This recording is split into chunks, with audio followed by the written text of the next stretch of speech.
man. It's nice to meet you. Thank you for reaching out to the show. Same here. Thanks for showing some interest in music. Yeah, Nice. absolutely. Yeah, yeah. So before we get into the new album and we get to your life and music, I want to begin with we're on the 4-year anniversary of this pandemic, and I'm curious, how did you survive the pandemic as a musician, and how did it change you? Um, I'm one of the lucky ones. I had a university teaching job in music, so I have a small pension. I got out as soon as I could, but I have a small pension, which was enough. And my wife too was worked in the government, so she had a pension. So we didn't have to rely on gigs and things. We're we were the lucky ones. Yeah, yeah. So how good does it feel to have an album now? Just I know we've been opened up for a little while, but how good does this release feel for you?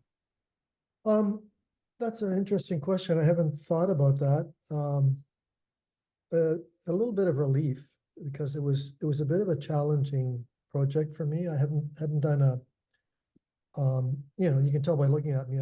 I've been around for more than a few years, and I haven't done a solo record in I think it was 25 years. The last one I did solo guitar, and it's a challenging little beast to do. If you're not doing it all the time. I love doing it. And then all of these tunes were written for this project in mind, which was again different than the last one, last one was just sort of a collection of things you know, tunes I'd written over, maybe for the 5 years previous to the album. But this one I just sort of wrote them all in a few months over the summer, practiced them all. So it was quite a musical challenge for me, to make it interesting, but heartfelt, on a solo guitar. So I would say relief is the number one. Relief and happiness. That I did it, and it's changing me as a musician because um, I'm thinking I'm going more and more in the direction of playing more solo. I'm setting up some solo tours, playing solo, which is a challenge too, because like a lot of the jazz clubs don't want solo, unless you're like Pat Metheny or somebody like that. Yeah. Um, they want a quartet or something, which is fine. I've done that for years, but so the challenge is going with the solo thing, and I'm getting a lot of interest actually. So that's encouraging too. Absolutely. So Moon Over Lake is the new album. If anyone eh, just it's probably not something that musicians think about, but what are you hoping the listener gets from this album? Um, I've always my goal has always been to communicate with people. Um, and I think I've always had that um, desire and aim goal, and it was reinforced years and years ago when I took some lessons with Pat Martino in New York and in Philadelphia, just some private lessons. I'd fly down, and and he sort of reinforced that. He was telling me about a workshop that he did somewhere in California. There were like 500 guitar players there. And he said what he did was he went around to each one, 500, made eye contact. And at the end, that was the workshop. He says, that's music, communication. So to me, one is to communicate. Two is to try to find beauty in things, um, and communicate that. Yeah. So how did this journey begin for you? How did you get into to play music and more specifically jazz? How did that happen for you? Um, I didn't come from a terribly musical family. Well, my mother used to sing around the house and my father used to sing around the house, but that was it. I don't think we had many records. My sister had a Tchaikovsky, the first piano concerto, da da da da da da da da. I used to run home from school and listen to that Yeah. a lot. And I used to like drum on the desk in school because I was bored to death, and I used to like rhythm, and I started on the piano like when I was 5, sort of improvising on my grandmother's piano, not knowing what, no lessons, just sort of, I like that sound. So I think there's always been a musical drive in me, and And then when I was maybe 10, 11, 12, 11, 12, we lived in an apartment block for a while, and there were a whole bunch of guitar players around. And I just learned by rote, when one guy played the lap Hawaiian guitar, another, there was two French Canadian kids, one played the guitar and one did the harmonica, sort of like a French Canadian version of Sonny Terry and Brownie McGee. And so there was a lot of music around, and I just learned that way by ear. And then when I was 13, we were living in an apartment building, and there's one of those recreation rooms in the basement, and yeah, I'm trying to play the Beach Boys, da da da da da da da da, everybody had an ocean across the USA. I don't know, maybe before your time. Yeah. Surfing USA, trying to play that lick on, and this older gentleman came in. I think he was probably in his 40s, a professional guitar player, and he said he took an interest in what I was doing, and he said, "Have you ever heard of Nancy Wilson?" I said, "No." So he brought me up to his apartment, and he played some Nancy Wilson records and some Lou Rawls records, and I was just like totally hooked.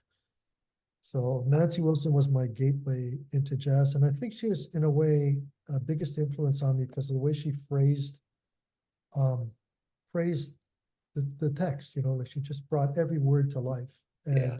and she also played with the time, so it was never, uh, my funny Valentine. It was like she twisted, my funny Val. I don't know why I chose that song. She never sang that song, but you know Right. what I mean. Yeah. Yeah. Yeah, that's wild. So Yeah. what was the first live jazz show you saw that blew you away? No, you probably never heard of them. Nelson Simons, guitarist, and Charlie Biddle in Montreal. I used to go down there all the time in high school. My cousin turned me on to them, brought me to hear them when I was maybe 13, 14. And man, I'd never heard anything like that in my life. It's so powerful. It was like Coltrane, in those days, like just spiritual, very powerful. If you go on YouTube and you search, there's an interview with Wes Montgomery, and somebody asked him, any guitar players you should watch out for. And he talks about Nelson. He says, man, if he ever came down in the States here, he game over for me. Wow. Yeah, just incredible. And so what I really learned, well, what really appealed to me from them was just the feel and the depth and the real, it was so real. Yeah. Like Miles and Coltrane and Wes, they all used to go and hear these guys when they came into town. Yeah. And yeah, it's so it was like the real thing. Yeah. And he never became known really. He was in the States playing with Jack McDuff, and then he came back to Canada on a break or something, and then he went back over the border. And then this is probably in the 60s. And he had a joint, and he's black, right? Yeah. Wouldn't let him back into this, banned from the States. So he would have the next person who played with McDuff was George Benson. Wow. Wow.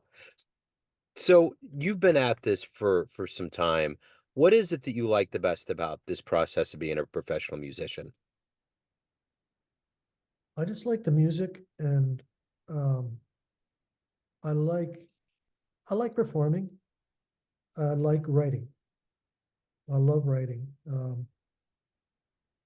mean, I'm 74 years old. I'm still, and I never made it famous. I never even wanted. I never chased that. I don't. But I like to play. I'm still, driving to Toronto and Montreal and up, 7 hours up north and doing gigs. Not a lot. I don't need it for my living, but I have the luxury of choosing gigs I want to do. So I still keep something. I still need to do it. I love it. It's communicating. It keeps you alive. Connected with people. When if bring joy to people, and there's nothing finer, I think. Like every morning I go around, I water my plants and talk to them and stuff, and it's the same process. Like, Yeah. yeah, I look at it as this is something I could do, um, and I look at it as my offering to. Well, this is a little bit that I do to Yeah. to help. You know, yeah. But you look good at 74. It doesn't you, I mean, it looks like it seems as though the music has kept you young and kept you strong. Is that, do you feel like that's been the case?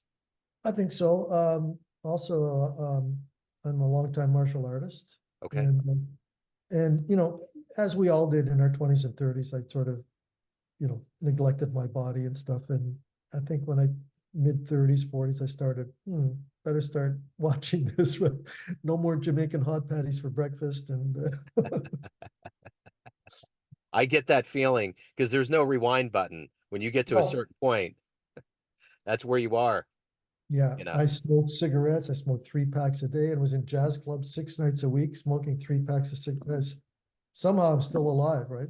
Man, I used to love smoking cigarettes. I would do it, I was hitting it hard too. And then you just get to that point, when I had my son in '04, I was like, I'm gonna give him the gift of him never seeing me with that in my mouth, Yeah, you yeah, know. that's what And I did. When I yeah, met my wife at age 40, that's when I stopped. yeah, yeah. That was it. Gonna throw it in. So let me ask you this. Why do you love jazz? Uh, that's a hard one. Yeah, Um, I think I like um, I like what it means. I like where it came from, what it means. Um, you know, to especially to Black Americans. An expression of freedom. Uh, it's as somebody mentioned, was it you on your website or somebody's? It's America's best invention. yeah. That's I say that all the time. Yeah. And even though I'm not American, North American, and it's North America's, we have jazz here, of course. It's North America's really only unique art form. Yeah, I mean, but that's not why you're drawn to it, but it's something that it's an added benefit. But I think I just like improvising. Like, as I said, when I was 5, I just sit at the piano and just, like, I was Cecil Taylor. I was probably where Cecil Taylor was trying to get to, like the kid, right? Like, yeah, just not knowing what you're doing and just exploring and just yeah. coming up. Yeah. So let me ask you this. If you could get into a time machine and go back in time and see one show live, where would you go? Who would you love to see live? Does that include things I've seen or things I didn't see? Oh, well, I mean, that opens up a whole other door. Yeah. Well, I'll say things I saw. Two of the most powerful concerts I ever saw were Bill Evans with Mark Johnson and Joe LaBarbera. It was like I came out of there not knowing where I was. Just unbelievably deep. And the other one, I don't know if you'd call it jazz, but it was Egberto Gismonti. He was a guitar player, piano player, composer from Brazil. And I have to say that I don't like to say this is the best, but it was the best concert I've ever been to. Like, it was just him and another guitarist. They come out playing guitars for the first set, and it's like incredible music. And then they both come out playing grand pianos, and like, he plays like as good as Keith Jarrett on the piano, and it's like it's unbelievable, right? Yeah, So yeah, that was, and people I never got to see with Coltrane, yeah, uh, Wes Montgomery, never got to see those. yeah, That would have been, especially certain periods, and I would have liked to see, really like to see the Miles Quintet, with Herbie and Wayne Shorter, my yeah, all-time favorite jazz group, I think. yeah. I think you've named like the top two or three shows that everybody would love to go back and see and catch, It Yeah. just wasn't around long enough. So Yeah. let me ask you this. Everyone has a perception of you, family, friends, fans, but you run the show. What's your perception of you? Who do you think you are? Yeah, I like that. Who do you think Who you do you are? think you are? Uh, I'm just like a constantly evolving human being. I just try to become a better human being. And I think I have become a better human being, like, um, you know, more, patient, more as you get older, more relaxed. And the martial arts definitely helps with that. Yeah, Meditating, and that comes out through the music as you learn to. Um, I know I've started meditating, again to improve as a human being. That really affected the music, and I know there's somebody, a friend of mine who taught me how to meditate years ago, came with my wife and said, "Wow, Roddy's playing has sure changed you." And it did because, like, there was a time when you're young, I think, and you hear yourself, or you have a bad night, and you come off the bandstand, you say, "Oh," and you beat yourself up for 3 days, right? And after meditating for a while, you start to drop things, and you have a bad night, and you say, "Well, the world's still turning," and yeah, you forget about it instantly. So how do I see myself? Yeah, just as like all of us, struggling, uh, trying to become a better person. Not that I was ever a bad person, but you know what I sure. mean. Like I don't think I was. Oh, well, you might want to ask some of my students about that, former students. Yeah, and I look at myself as someone, like you get to a certain age, and I think it's natural. So, what's my legacy? Well, I don't really give a flying fig about a legacy. I've thought about that, but I do look back and I say, well, I've taught some students that really have done something, and still appreciate me. They carry that around. They still call me. They're professional musicians. They're all over the world. That's a nice contribution. Couple of kids I've actually straightened out. One kid used to come to me and he was on drugs. I told him stop drugs. His mother met me 5 years later. She said, "You changed my kid's life. Wow. He stopped drugs." So things like that, I look upon those as achievements rather than did I win this prize or did I get this many clicks on YouTube and all that stuff. Yeah, well said. So, Moon Over Lake, if anyone wants to pick up the latest album, see you live, anything about your world, what's the good business? Bandcamp. Okay. Bandcamp or my website, www. Okay, Roddy Ellias is Roddy and then two L's, ELLIAS.com. You can get it there, but Bandcamp's pretty good. You can get downloads or like send you the CD, and the actual vinyl's going to be out early April, hopefully in Okay. time for my little mini tour starting April 12th. But yeah, it's a vinyl if anybody's interested in that. Right. Yeah. Yeah. Roddy, hey, thank you again, man. Thank you for reaching out. Thank you for being a part. This has been wonderful. I appreciate it. Well, thanks so much for showing interest in music and for the interview, and really nice to meet you. Yeah. Great.